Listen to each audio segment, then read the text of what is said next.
వైశాఖ పురాణం 1 అధ్యాయము వైశాఖమాస ప్రశంస. నారాయణం నమస్కృత్య నరం చైవనరోత్తమం దేవీం సరస్వతీం వ్యాసం తతోజయ ముదీరయేత్. సూతమహర్షి శౌనకాది మహర్షులనుద్దేశించి ఇట్లు పలికెను. మహర్షులారా, వినుడు. రాజర్షియగు అంబరీషుడు బ్రహ్మ మానసపుత్రుడగు నారదుని జూచి నమస్కరించి, మహర్షి, మీరు అన్ని మాసముల మహత్వమును వివరించిరి.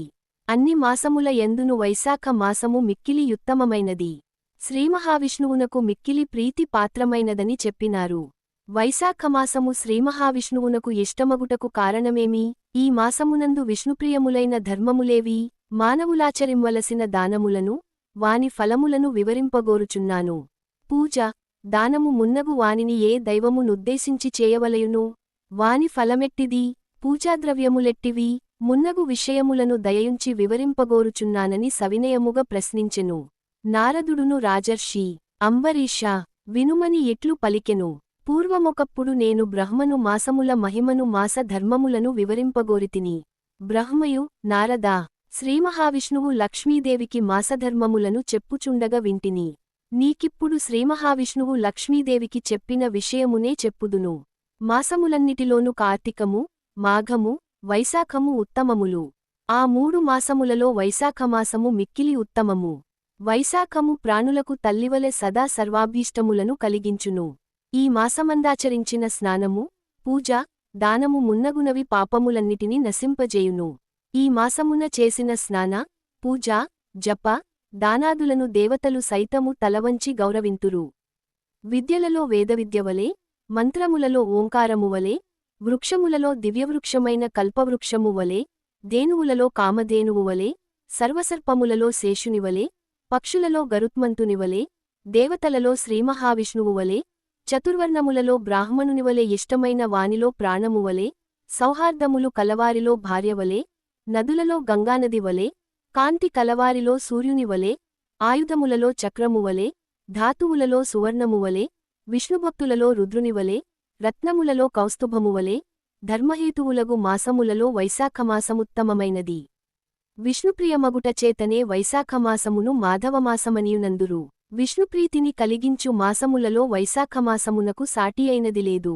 సూర్యుడు మేషరాశియందుండగా వైశాఖమున సూర్యోదయమునకు ముందుగా నదీ తటాకాదులలో స్నానమాచరించినచో శ్రీ మహావిష్ణువు లక్ష్మీదేవితో గలసి అతిప్రీతితో వానినుద్ధరింపనెంచును. ప్రాణులు అన్నమును తిని సంతోషమునందినట్లు శ్రీమహావిష్ణువు వైశాఖ స్నానమాచరించిన వారి విషయమున సంప్రీతుడగుచున్నాడు. అట్లు వైశాఖ స్నానమాచరించిన వారికి అన్ని వరముల నీయ సిద్ధమయ్యున్నాడు. వైశాఖమాసమున ఒకసారి మాత్రమే స్నానమును, పూజను చేసినను పాప విముక్తుడై విష్ణులోకమును చేరుచున్నాడు. వైశాఖమున వారమునాళ్లు స్నానాదికమును చేసినను ఈ మాత్రమునకే శ్రీహరియనుగ్రహ బలమున కొన్నివేల అశ్వమేధయాగములను చేసినచో వచ్చునంతటి పుణ్యమునందును. స్నానము చేయు శక్తి లేక, స్నాన సంకల్పము దృఢముగనున్నచో నతడు 100 అశ్వమేధయాగములు చేసినంత పుణ్యము నందును. సూర్యుడు మేషరాశిలోనుండగా వైశాఖ స్నానము నది, ఏరులో చేయవలెనని సంకల్పించిన వాడయసక్తుడయ్యున్నను, కొంతదూరమైనను ఇంటి నుండి ప్రయాణమైన వాడు వైశాఖమున నదీ స్నాన సంకల్పము దృఢముగనున్నచో విష్ణు సాయుజ్యము నందును. అంబరీష మహారాజా, సర్వలోకములయందున్న తీర్థ దేవతలు బాహ్యప్రదేశముననున్న జలము నదియైనను, తటాకమైనను, సెలయేరైనను అందుచేరియుండును. జీవి చేసిన సర్వపాపములను, జీవి అట్టిజలమున పవిత్ర స్నానమాచరించు వరకును, యముని యాజ్ఞాననుసరించి జీవి సూక్ష్మ శరీరముననుసరించి రొదచేయుచుండును. జీవి వైశాఖమున అట్టి బాహ్యప్రదేశమున నున్న జలమున స్నానమాచరింపగనే ఆ జలమున దిష్టించి యున్న సర్వతీర్థ దేవతల శక్తి వలన ఆ జీవి చేసిన సర్వపాపములు హరించును.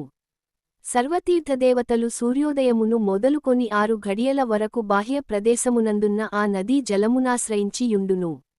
ఆ జలమున తామున్న సమయమున స్నానమాచరించిన వారికి హితమును కలిగింతురు. చేయని వారిని శాపాదులచే నశింపచేయుదురు. వారు శ్రీ మహావిష్ణువు ఆజ్ఞాననుసరించి ఇట్లు చేయుదురు.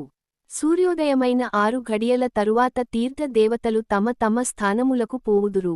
మరల సూర్యోదయమునకు ముందుగా బాహ్య ప్రదేశమందున్న జలము నావహించి స్నానమాడిన వారి పాపముల నశింపజేయుచుందురు. వైశాఖ పురాణం 1వ అధ్యాయము సంపూర్ణము. సేకరణ ఇటికెల వెంకట్ బాలయ్య. రోజు మేము పెట్టే ఎడిటింగ్ వీడియోస్ ని మిస్ కాకుండా చూడాలనుకుంటే ఇక్కడ ఉన్న సబ్స్క్రైబ్ బటన్ పైన క్లిక్ చేసి పక్కన బెల్ ఐకాన్ వస్తుంది, దానిపైన క్లిక్ చేసి ఆల్ పైన క్లిక్ చేయండి. ఫ్రెండ్స్